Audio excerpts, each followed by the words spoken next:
कहाँ गया भैया तुम्हारा? भी खत्म हो गया यार, पैसा भी खत्म हो गया यार, दीदी बात करके खत्म बांध देते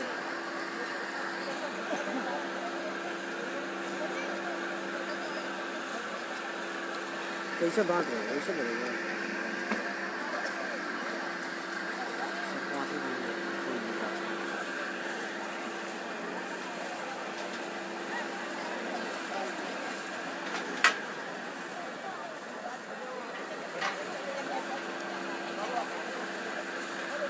नीचे टाइप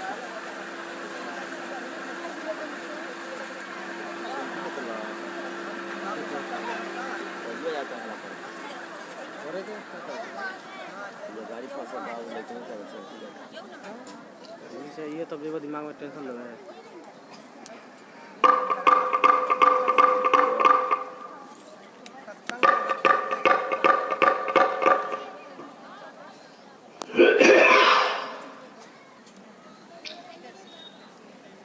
चलो चलो जल्दी चलो,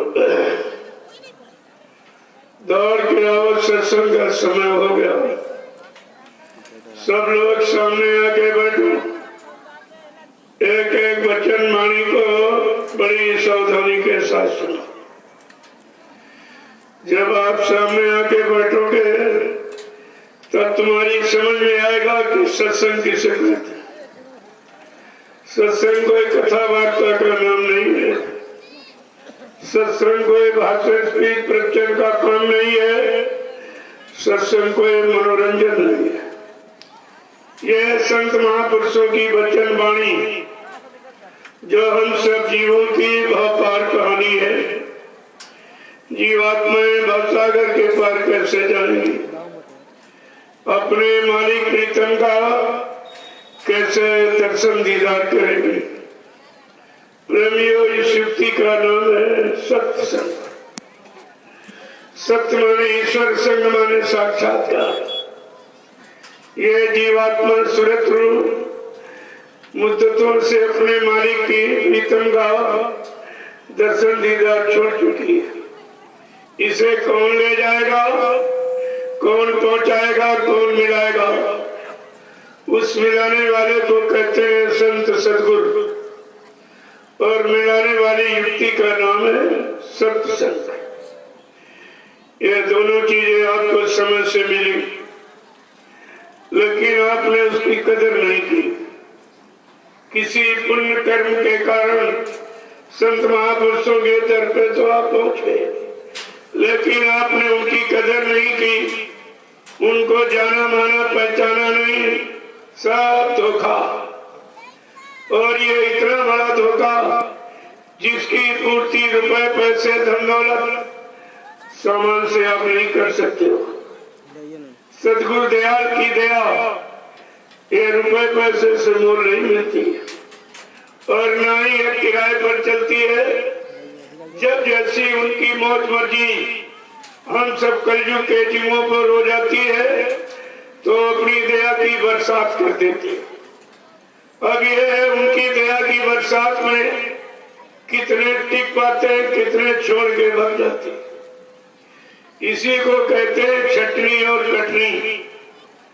बहुत पहले एक इशारा किया गया था कि बच्चा जब मेरी संगत बढ़ेगी, जैसे नदी में बाढ़ आती, एक दिन मेरी संगत ऐसे बढ़ेगी, बच्चा छटनी होगी और कटनी होगी। इस पर जो लोग नहीं समझ पाए, नहीं मान पाए, तो कुदरत चटनी भी करेगी। ये भी कहा था जब मेरी संगत बढ़ेगी मैं एक छोटी सी परीक्षा लूंगा।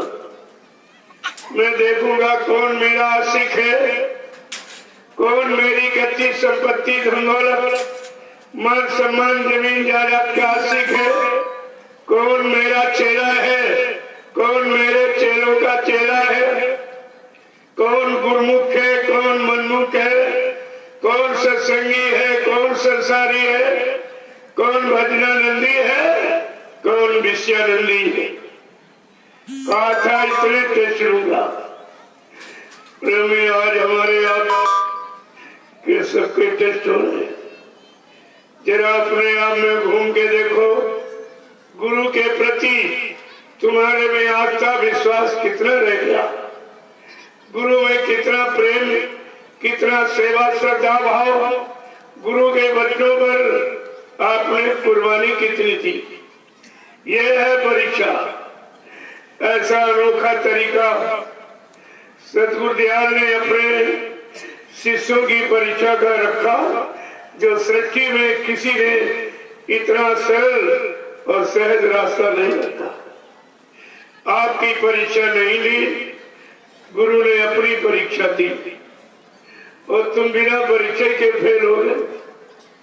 कोई गुरु के पास नहीं, कोई इधर भाग गया, कोई उधर भाग गया, कोई इधर भाग गया। गुरु की शरण में कोई नहीं खड़ा। मैं आपसे पूछना चाहता हूं कि रुपए पैसे पार करेंगे आप, कि जमीन जायदाद पार कर देंगे? ये तो सोचना चाहिए आपको कि गद्दी पार करेगी कि गुरु पार करेगा। गोस्वामी जी महाराज ने रामचरितमानस के उत्तरकांड में कलयुग के जीवों के लिए एक इशारा किया कि गुरु बिन भाव निधि तरना कोई, और जो भी रांची शंकर सम होई। कहा ब्रह्मा विष्णु महादेव के समान धर्मन बलवान कीर्तिमान कोई क्यों न बन जाए, लेकिन ये भवसागर बिना सदगुरु के कोई पार नहीं कर सकता।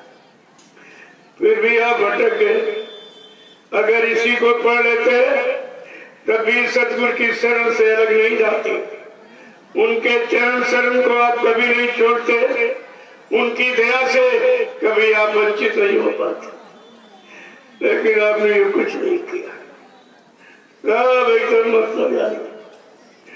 तो ये तो तुमने सत्संग बचनों की संभाल नहीं की।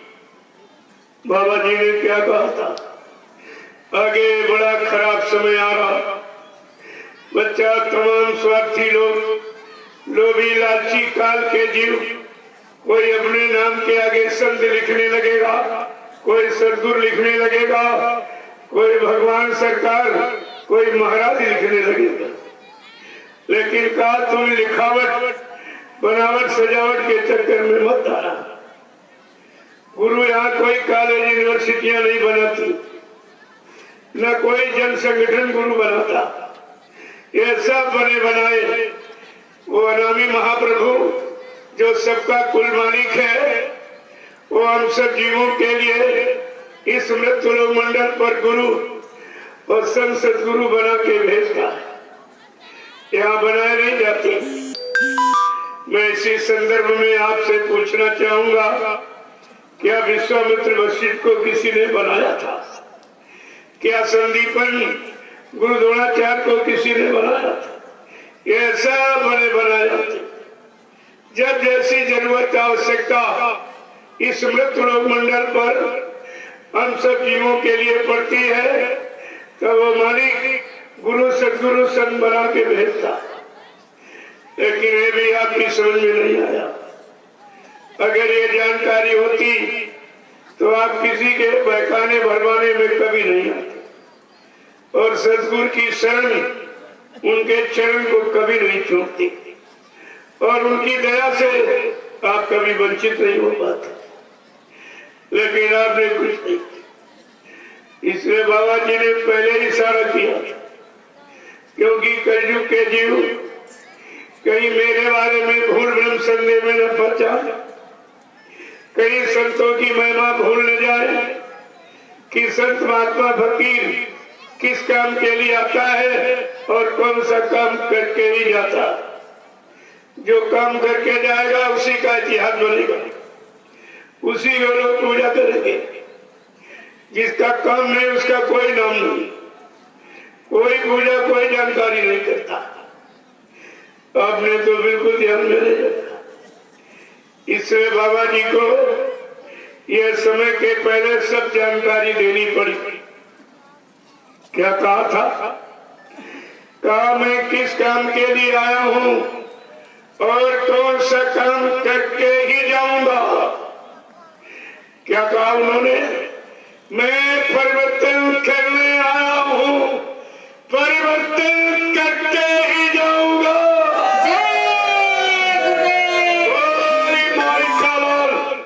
हमें इस परिवर्तन से न